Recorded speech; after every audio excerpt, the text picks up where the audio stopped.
Hi, welcome. This is Lisa Feely with An Accountable Catholic, and thank you so much for joining us for another show. Tonight's show, we have a great guest, John Harding. He's a pastor friend of mine, and he has done all kinds of things in life, and he and his wife have recently created a company still with the idea of everything he does is really to glorify God. So as an accountable Christian and accountable Catholics, we are called I think, to a higher moral obligation to help our brothers and sisters. So tonight's show, we're going to be discussing a very interesting topic, how we spend our money. John, thanks so much for joining me tonight. Thank you, Lisa. Thank you for having me. Absolutely. Well, we have lots of listeners, and they haven't had a pleasure of getting to know you like I have recently. Go ahead and share your journey, if you will, as to everything you've done and what you're going to kind of share tonight. And I'll talk a little bit more about some things too here. Right. Well, I always wanted to be involved in radio, TV, film when I was in college. I found that it was very difficult to get into that arena. So my other love was being a youth pastor, and I've done youth pastoring full-time, part-time for over 20 years. Probably more like 25 years now. And I got to a place in my life where I was realizing that we need to bring heaven's perspective, God's principles and values into other venues. And one that was really attractive to me was we should do it in the business venue. You know, how can we use a business and actually apply God's commandments in that business with our products and our services and how we treat our employees? So my wife and I started off on a journey where we created a online sales, and we do online retail, and we use a lot of popular platforms that you're probably familiar with, Amazon and eBay and Craigslist. And now we're in the point now where we're building our own platform, our own website, and we hope to be able to communicate more of this kind of message, you know, God's values, God's commands, God's principles in our own website, because we have more control there. So that's kind of our journey. Terrific. And today, and it seems you have some great information to share with our viewers. I really love, you kind of gave us an outline on what you wanted to cover. And I think you and I chatted about this. I have a very fond, I guess, concern for others when it comes to the money we're spending, and actually wrote a couple of books in the past when I was teaching pre-Cana with my husband, because we really have a challenge with money and what we want. How we spend our money, right? And the good news is we have 5.1 trillion as 140 million Christians in the United States. We're spending $5.1 trillion our purchasing power. So that's a lot of money to spend. And I think it's really important as to where we spend it. And it should match our values. And that's what I've tried to teach in the past as well, as and make sure that you're not overspending, getting yourself into debt. Debt, as you know, and money causes divorce a lot of times in our country. So talk to us a little bit about some of the things you're going to talk about, and how can a Christian be more accountable when it comes to money, John? Right. I think our churches have emphasized the giving part of money quite a bit, and that's not what this talk is about, because we do hear that message every year about tithing, how important it is to give, but we've overlooked a broader sweep of how our money affects not only us, but our society. So, the thing we want to really focus on, and it's kind of our main theme Bible verse that we're going to use, is Matthew 6:21. For where your treasure is, there your heart is also. Love it. So what does that, let's break that down. What does that really mean? Well, my heart's desires, my emotions that are tied to my heart, typically follow where my dollars are going, right? Yes. So, if I'm passionate about golfing, I'm going to get the best golf clubs I can, and I'm going to spend every weekend on the golf course, and my money's going in that direction, right? Right. And the same thing is with our hearts towards God. Is our money communicating God's values and principles? So we're going to dive into that a little bit and talk a little bit about some of the problems that we're facing in America today, and how we can come up with solutions to those problems. I love it. So one of the current issues, obviously, and you and I have chatted about this, is our young people and I don't want to always say millennials because everyone's picking on the millennials, but really just those younger individuals, and again, Christians, Catholics, they're going into debt tremendously, right? And then it's lasting 30, 40 years. I mean, there are people that are in, my age that are still now just paying off college debt, that got themselves into credit card debt. We have a tendency to be unfortunately, again, I think that goes away from what you and I are trying to explain and help people understand is what God's asking us to do versus us trying to keep up with the Joneses, right? Got to have this car, got to have this item, got to have this phone. Talk a little bit about how do we help our younger generations not want to, try to do that, not go into deep as debt as they're in. Right. When I was a young person, and I always reflect on this myself, was I was always hungry to learn about money issues. So in high school, I took a class. It was called Caveat Emptor, which is Latin for buyer beware. Yes. And the teacher was a mathematician, but basically he shared about, okay, well, how do you have a checkbook? How do you balance your checkbook? Right. How do you use a savings account? How to use a checking account? Some basic understandings on how to manage your money. And I really loved that class. I thought this is great. And later on in life, in my college years, I worked at a camp, and we had counselor training. And one of the men that came in to speak, he talked about debt. And the key thing I remember him saying, I'll never forget, is you want to pay off that student loan as fast as you can. Yes. And always clean off your credit card debt. Pay it off every month. And that was foreign to me. I'd never heard that. Right. I was like, that makes sense. Why would I want to pay interest and pay more money on my student loans? And why would I want to pay interest on my credit cards? Right. And it was just these small little nuggets early on in life that really helped set the stage for me. Yep. And what I love so much about your book, Lisa, is you're trying to help parents, coach their kids while they're living in their home to take these necessary steps to have these nuggets, of wisdom ingrained, just ingrained in them, so that they will make wise choices down the road. And one of the scripture verses that I had was Romans 13:8. Yes. And it's, let no debt remain outstanding, except the continuing debt to love one another, for whoever loves others has fulfilled the law. Right.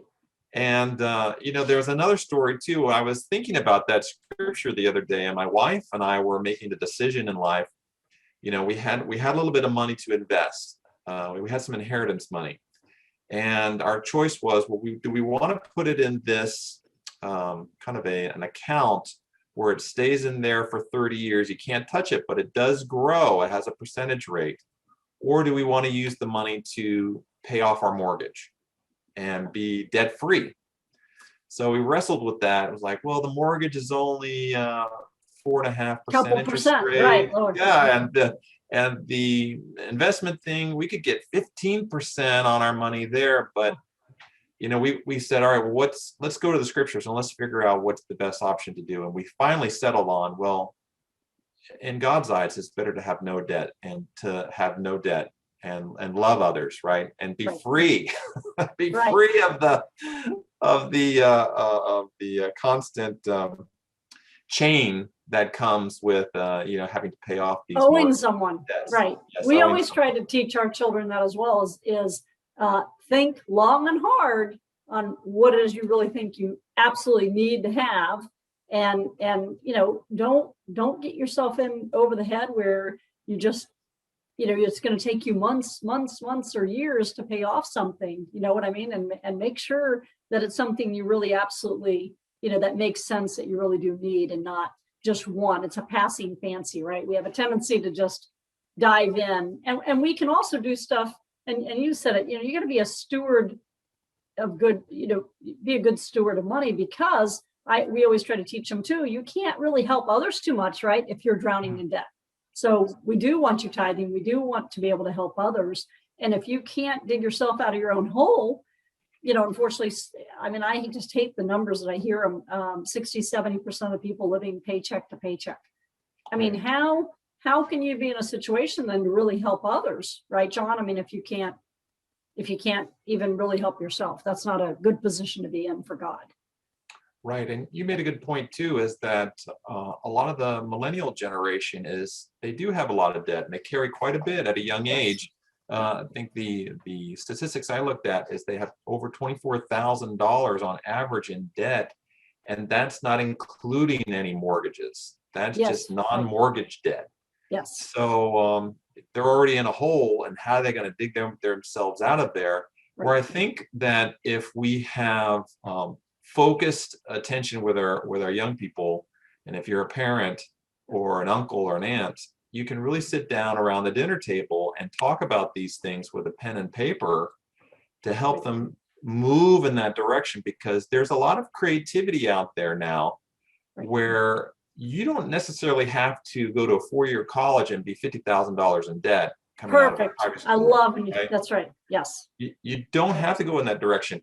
In fact, there's so many creative opportunities now that I'll give you an example. So I met some young people. This was a 16-year-old I met in California, and he already had a career at 16, and he was a homeschool student, so he was still going to school, but he was a freelance motion graphic artist, because when I was in California, there's this high demand for animators, and if you know the software and you're going to help make animations and graphics and that sort of thing, then it's a very well-paying job. And so he would time to time go down to LA, or he would do work on some things from his house up in the Central Valley. And I was great. I was amazed because he was 16 years old. And he knows this complicated software. So if we can really kind of set the standard a little higher for our young people and help them explore the opportunities out there, I think there's some amazing things, especially with what we're doing now with the internet.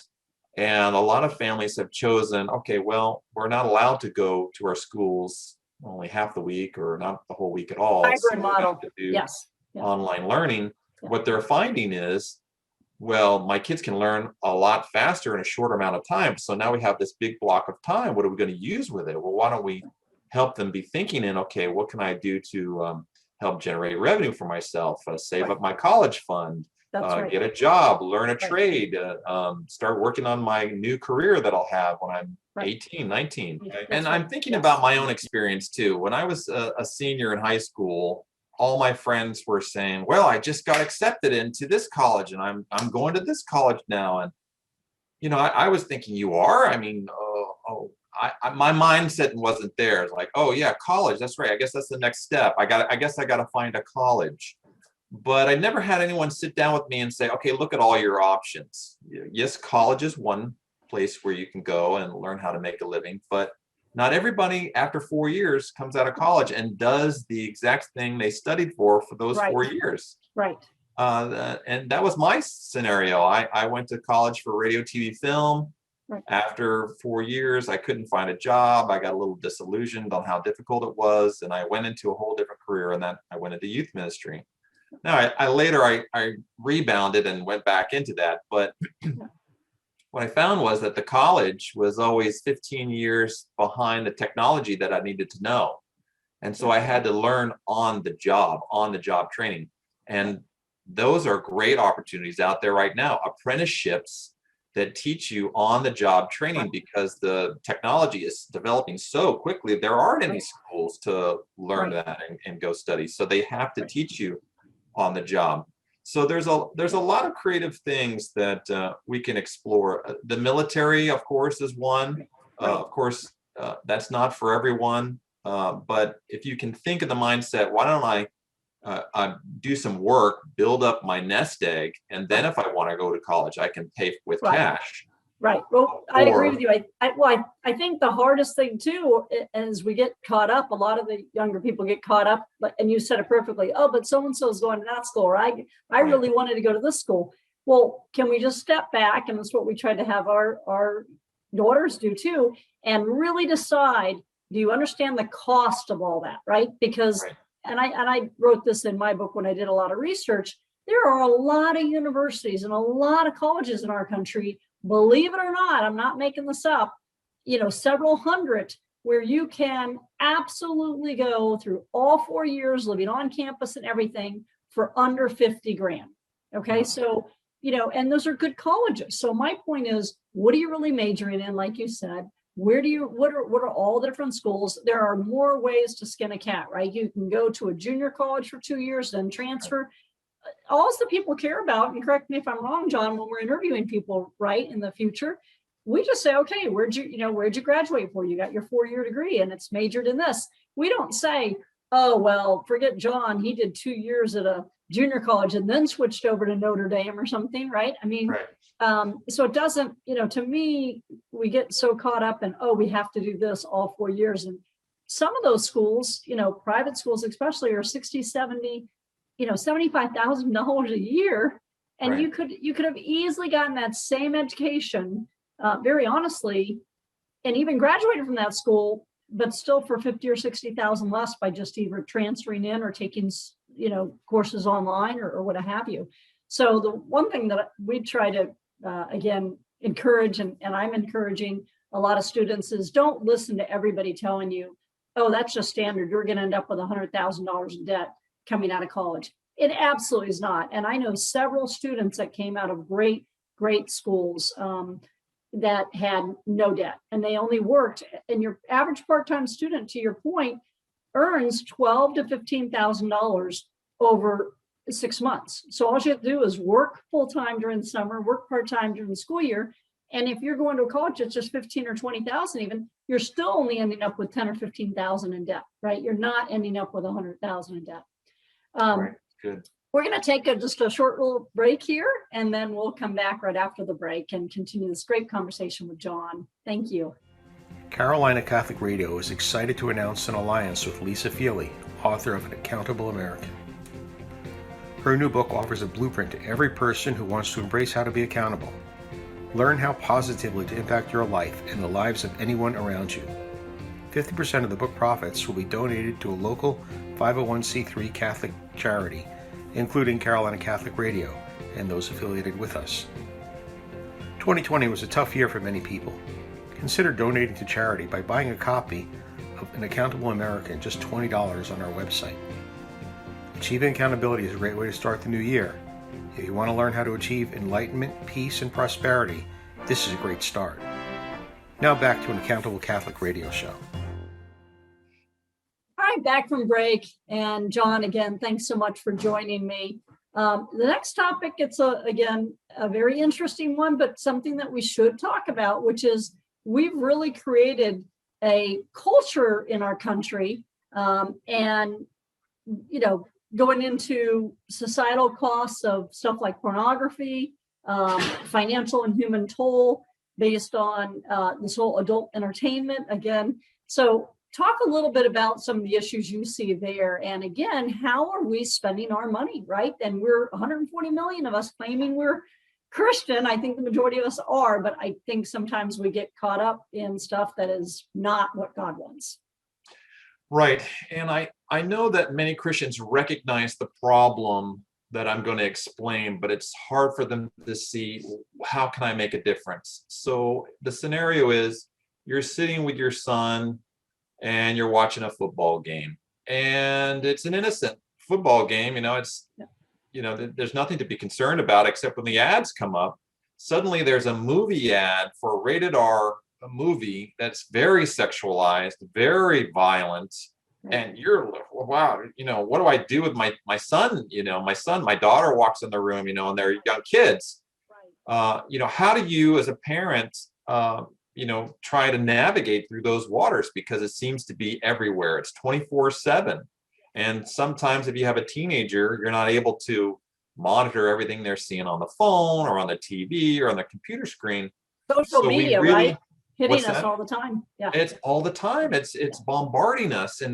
And we wonder why we have all these difficulties with people don't understand what gender they are, and young people are getting pregnant in their high school days, and their sex crimes everywhere. It just gets worse and worse. Right. But I think this is really important to talk about, even though it's a difficult subject, because we can take immediate actions. So one thing that I tell all adults, even including parents, or if you're single, is your purchasing power has a say in what is being broadcasted to you. So what does that mean?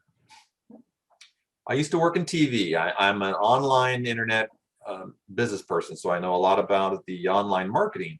Right. So what happens is every view, every click, every impression, every person that tunes into the radio, every time that you buy something, all of that is recorded. All your clicks and views. A click is money to somebody. They want to monetize everything we do, right? We're being tracked. Exactly. Yeah. We innocently click around on the internet and we don't think anything of it, but there are people that will give hundreds of thousands of dollars to make sure that you click in their direction, right? That's right. Yes. And we talk about the money that's played on the money that's spent on Super Bowl ads. I mean, it's millions of dollars. And why? Because there's hundreds of thousands and millions of people watching this game. And we're going to throw this image of our product in front of you, right? Right. So it's big money. And we put a lot of entertainment money into additional channels. You know, I need hundreds of channels. I need this service on my internet so I can get these movies. I need this service on this over here so I can get this sports. Right. So all of that, we're feeding into that entertainment world.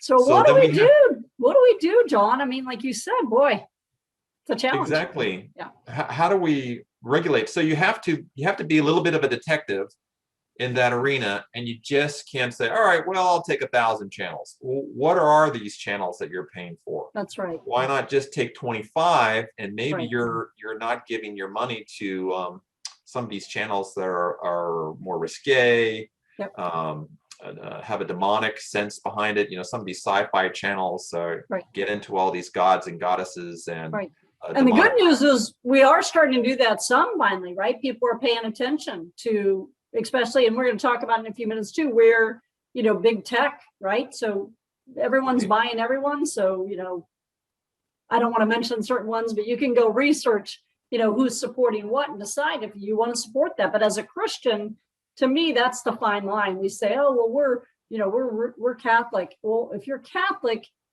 it doesn't make any sense that you'll want to support something that is sexualization of children, right? Or, you know, supports abortion. I mean, let's just be honest. I mean, that's if you're saying you're Catholic and then, you know, this company is giving $100 million a year to, you know, fund abortions, that's a problem.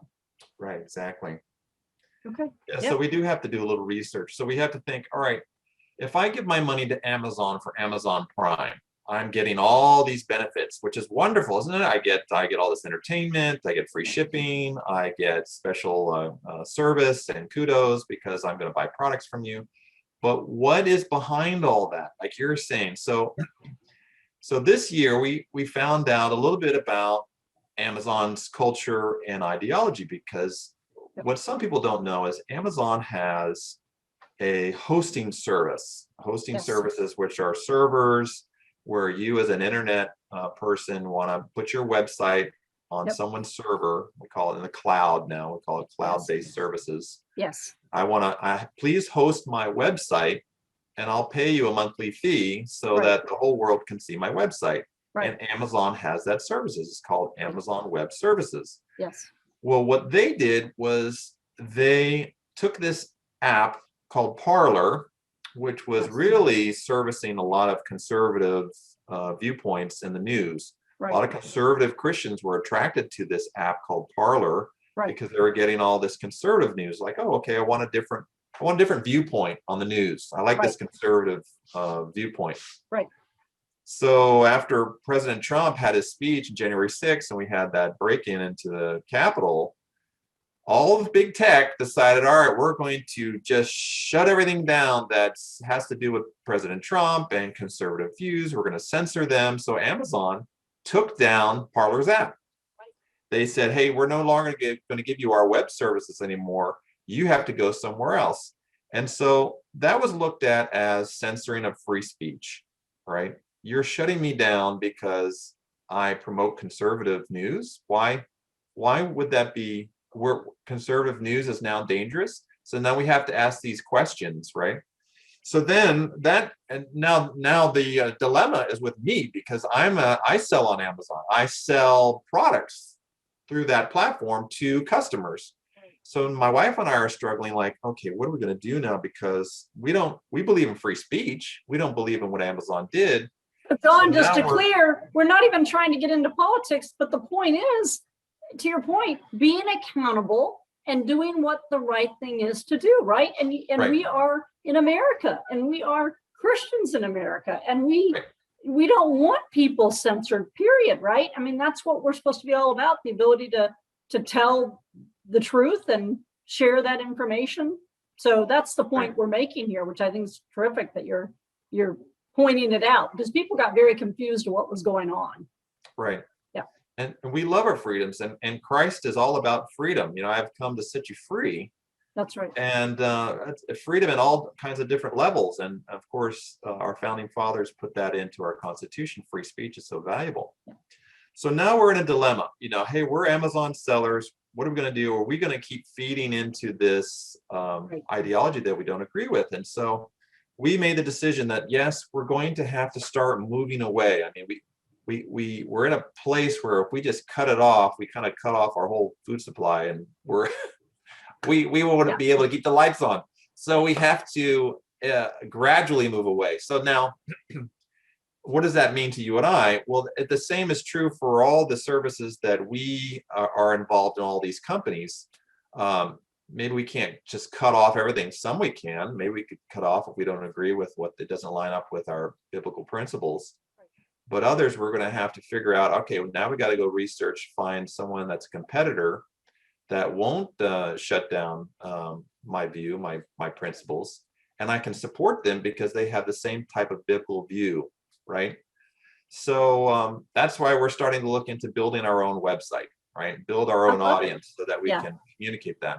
Well, we're going to wrap up shortly, but I'm going to have you wrap up with, because I love how you end. You and I were chatting about the dangers of the love of money, right? And we know that one of my favorite sayings, I never quite get it right or what I hear, but God gave us, with great responsibility and wealth comes a lot of, comes more responsibility, right? We have to, if we're given more, we should be doing more and considering how to help others more. But we can't serve two masters, right? Can you talk a little bit and end with us, end our show today by summarizing maybe your thoughts on what that final solution is on where and how we spend our money, and that we really can't worship both wealth, God and material goods at the same time.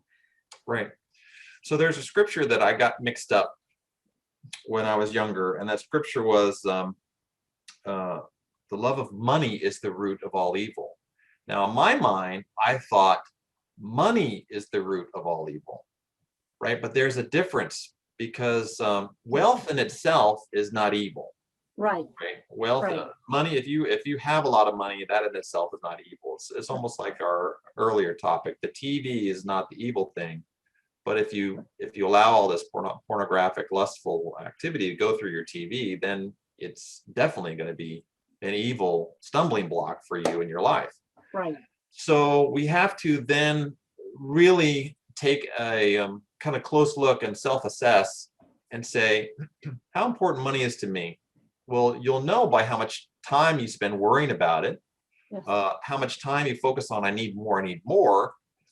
Where you spend it. Is it because you spend it because you want to accumulate a big house and a lot of luxuries and all these material goods, or do you want to use the money to give more? Do you want it to help your children have a better life? Do you want to use it to support your family in a way that you can have financial peace? Right. Do you want to be free of debt? Do you want to use your money to say, hey, God, I really love serving you. I would love serving you, and I want to advance the kingdom of heaven because your way is the best way. I'm going to help fund nonprofits or the churches that I'm a part of because they're helping, they're like-minded and they're doing the same thing. Right. We're feeding that, or businesses. I'm going to build businesses like what we're doing to be able to advance the kingdom of heaven, to share the gospel, right? Right. To help people come to know Christ. Absolutely. So So- we have, yeah. and sometimes it's difficult to self-assess. So we have to ask someone for their thoughts. Maybe it's your spouse or someone that's close to you, a friend Right. or a family member, Right. and help them to help you think it through, and then Right. take a really good look at yourself and say, okay, what do I need to adjust Right. in order to be more in line with God and not allow it to Right. the love of money to take over. Right. And in wrapping up, the bottom line is to be accountable with our money. And if we're Christians and Catholics, that means that we really should line up our values, which are the values of God, right? The morals that we learn from God and what God is holding us accountable to do, that should be seen in where we spend our money, right? And that we spend our money wisely and we don't just use it frivolously, end up in a tremendous amount of debt and then a burden to society instead of doing our part, right? Exactly. So, well, terrific. Well, thank you so much. And I know we're going to have you join us on another show in the future. So for all those out there watching, please come and see John's next show with us as well. And we will look for you next Thursday, 5 p.m. on the Accountable Catholic here at Carolina Catholic Radio. Thank you so much, John. Thanks for joining us tonight.